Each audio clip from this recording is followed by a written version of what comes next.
Welcome everybody to another episode of Right Click. As always, Birdman here. Today, no preamble, no nothing. We're jumping straight in because there's one thing I want to talk about. And this is actually something that's pretty near and dear to my heart. And that is EWC, or Esports World Cup. And now, I know you've heard me talk about esports before. Don't check out now. Don't tune out now. I actually want to do something a little different, or at least talk about it a little different. What do I mean by that? Okay, so last year I spoke about EWC, and EWC had its first real go. That was the first time they've done this for real, and they wanted to do something big. And if you've heard of it before, if not, okay, that's totally fine. A brief rundown is exactly what it sounds like, except it's not just one esport or one video game. It is a myriad of video games. Now, it's a big thing. And kind of just a quick recap, EWC in 2024, I'll just show it to you. Here's their website. EWC in 2024 was a crazy deal. This is probably not going to mean a lot if you're not familiar with it, but just as a quick rundown, this right here, all of this you see is all of the games that were played and the teams that won their individual games. So you can see Free Fire was won by Team Falcons. Warzone was won by Team Falcons. They won as a team, as a club, they won the most championships, i.e. they won 2 of the big ones, which accounted for the most points, yada yada, and they won $7 million, right? Okay. Now, they had 4 silvers, 4 bronzes. Now, here's why I bring this recap up. All this is designed to be is a celebration of esports. True celebration of competition in competitive video games. And they set out with the intent to do this every year. And we're back at it. This is year number 2. And it's hosted in Saudi Arabia, specifically Riyadh. And you may recall me at one point mentioning that they kind of created a full town for this, and that is still true. I have never seen anything like this, and it's important because you have to understand, esports has always been a very niche thing. And they decided to make it, how do I put this? They decided to make not just a celebration of it, but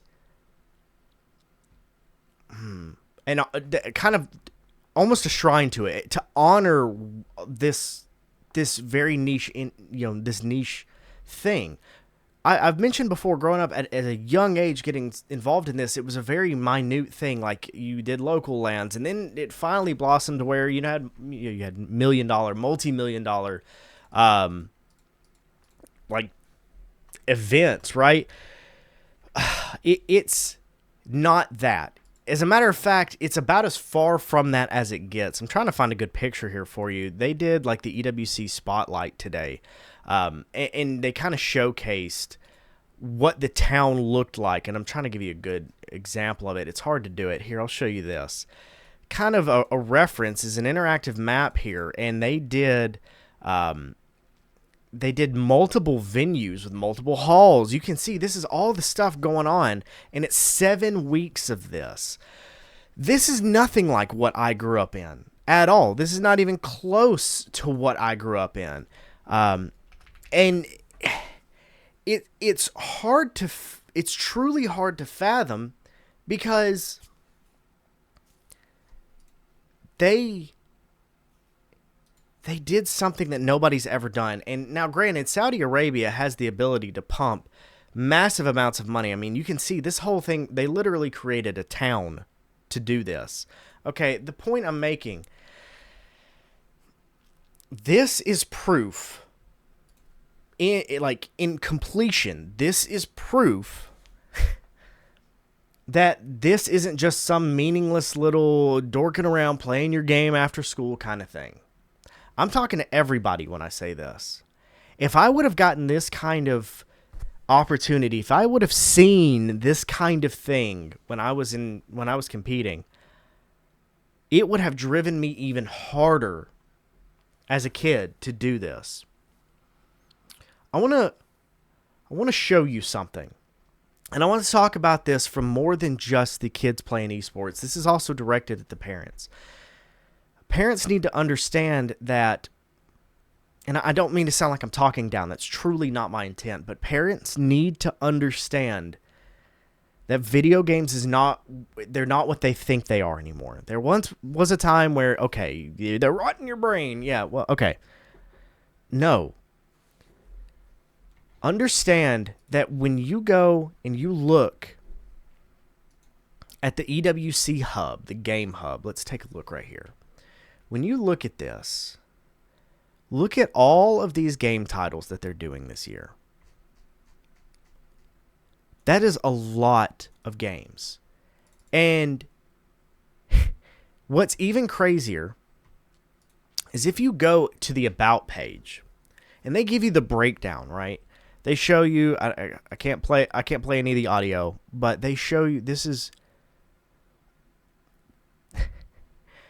I'll see if I can find the exact number. I think it's somewhere in the ballpark of $70 million that's up for grabs right here. So this is here it is. Here's the breakdown by week.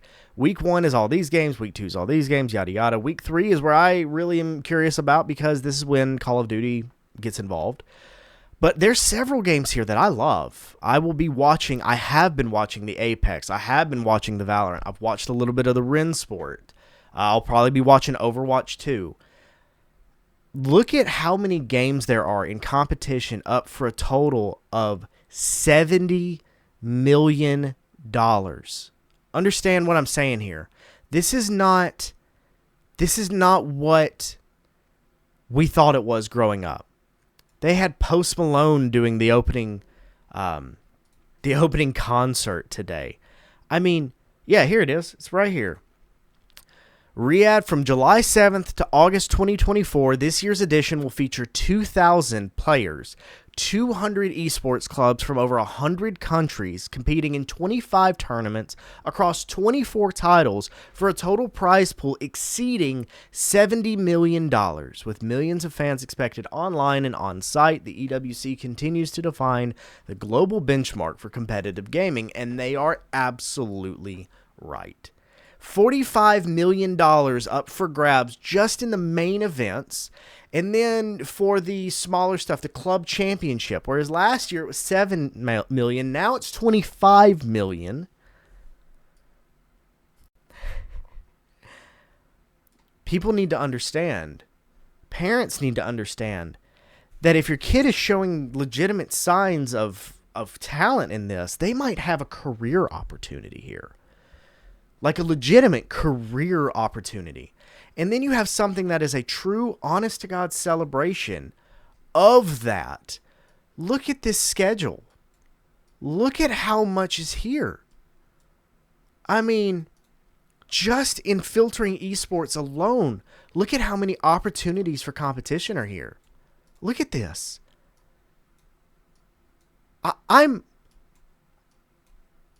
It's unbelievable. Like, Counter-Strike here, these finals are probably going to bring in hundreds of thousands of viewers off just the stream. What I'm getting at is that I was telling my wife this today. I watched the opening ceremonies, and I've been watching this is like the Olympics, right? I was watching the opening ceremonies, and I was watching Valorant and some of these early matches that are happening. And I realized how important this is to me. And I figured out the reason why. Obviously, it's cool because I have a background in this, but also it's cool because I grew up playing Call of Duty. And Call of Duty, from a competitive standpoint, has been very shrunken down, basically, for the most part, to just North America. In its current format, even the foreign teams are based out of Miami or Texas. The majority of teams are either in Texas or Los Angeles. They past that, there's scattered 3 or 4, but not much. This is 100 countries being involved in this for tens of millions of dollars, legitimate opportunities, in individual side stations where people can go and prove themselves against people. This is more than what we ever dreamt it would be growing up.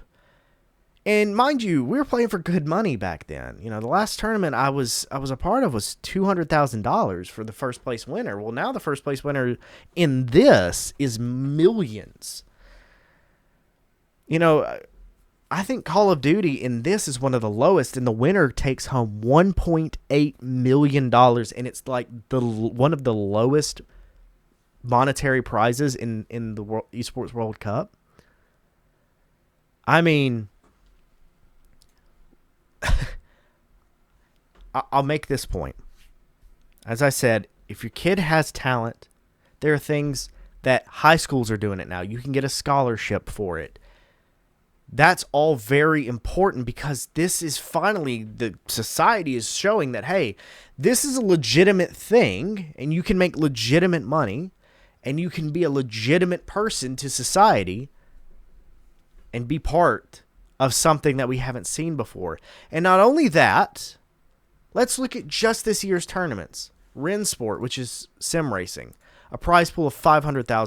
Dota 2, $3 million. $1.25 for Valorant. $1 million for Fatal Fury, which is a fighting game. Apex Legends, $2 million. Honor of Kings, $3 million. I mean, League of Legends, $2 million. I don't know what this is. Mobile Heroes or something like that. 1.8 for COD. StarCraft 2 is old, man, and they're still pulling $700,000. That's insane. PUBG's $3 million. Siege, $2 million. Overwatch, $1 million. Chess, they added chess in. Magnus Carlsen is going to be there. $1.5 million. Mobile game. A mobile game is a $3 million prize pool. A game that you can download and play on your phone while you're watching this. Warzone's $1 million. FC Pro World, which is soccer, $1.5 million. Battlegrounds, $2 million. Counter-Strike, $1.25 million. Do you understand what I'm saying here? Opportunities exist now. Opportunities I would have begged, borrowed, stolen, and killed for when I was coming up in this exist now for more than just a select friendship level group. It's a full-blown industry with millions and millions being pumped into it. Millions, tens of millions. Understand that for any age group, for any opportunity, if you're man or woman, you can compete in this. There's a whole, this first one right here. This is a mobile game right here. These are all the people competing in it. This is a mobile game. And this game is a $500,000 prize pool. And this is the women's version. I mean, come on. All of these opportunities, all of this money is an actual legitimate potential path. And its barrier to entry is so much lower than professional sports like we know today. There's more opportunity. And frankly, there's less politics there's less politics to even get in it. And once you're in it, it's less garbage. Understand that, yes, this is important to me on a personal level. And I was blessed to say I had parents who supported me because they saw I could actually do something with it. And I did. And I'm very proud of that. That's something I wear very proudly. But more than just that, I remember growing up and playing with people just in like regular multiplayer matches on Call of Duty, on you name it, and seeing people who had a real talent and affinity for the game. Their mind worked in it. I think of games like Rainbow Six Siege on here, which takes you have to be smart. You have to understand things that most people don't have the ability to understand in quick succession. I watched people that were genuinely talented. I had a buddy. I'm not going to name names. lived out in the country, barely had internet. He was an extremely talented Rainbow Six player. It's a Tom Clancy game. He was extremely talented. He constantly dealt with internet issues, but that dude was very good, and his parents never understood it. And honestly, I think if these opportunities were there back then, he might have had a shot to do something that would have altered the course of his life. I know him. He's a great dude. He works a desk job now. And there's nothing wrong with working a desk job, but understand something. And I think I'm gonna wrap up on this because this is a bit inflammatory. There are a lot of people, there are a lot of parents, there are a lot of individuals who honestly still think that video games has a negative connotation, and that spending your time getting good at them is a pointless endeavor. And let me just tell you, you're wrong. Unequivocally, you are incorrect. And understand that there's legitimate opportunities now in high school, in college, and on multiple levels of professional competition that you can make more money or equivalent money to your desk job that you went to college for. And I am not knocking college or trade schools. But understand that there are possibilities and opportunities that exist outside of that that may allow your child to live a more fulfilled life, a more adventurous life, and a successful life, potentially making as much, if not considerably more money, in an industry that's finally getting its due. There's really not much more I can say to that. It is amazing to see this, and for the people who find things to complain about, they're gonna find things to complain about with it. It'll rot your brain. No, it won't. Oh my God, I'm so sick of hearing that. The ignorance that it revolves around the video game industry is unending, and it blows my mind. Truly blows my mind. And what I want to get across is just that for those of you who may have kids that do this kind of thing, maybe they're just playing passively and they're really good at it. Maybe they don't know that there's opportunities that they can do the exact same thing and make an actual livable wage out of it. And have opportunities that very few other industries grant. Maybe it's worth considering. I'm going to leave it at that because I can rant about this. Go check out Esports World Cup. They are on every single day from Wednesday, I believe, to Sunday, or Thursday to Sunday, depending on the competition, on the whole time. I believe they're still doing their opening ceremonies right now, or maybe that just ended. Doesn't matter. It's really darn cool. Go check it out. Yeah, they did their opening ceremonies. Post Malone performed.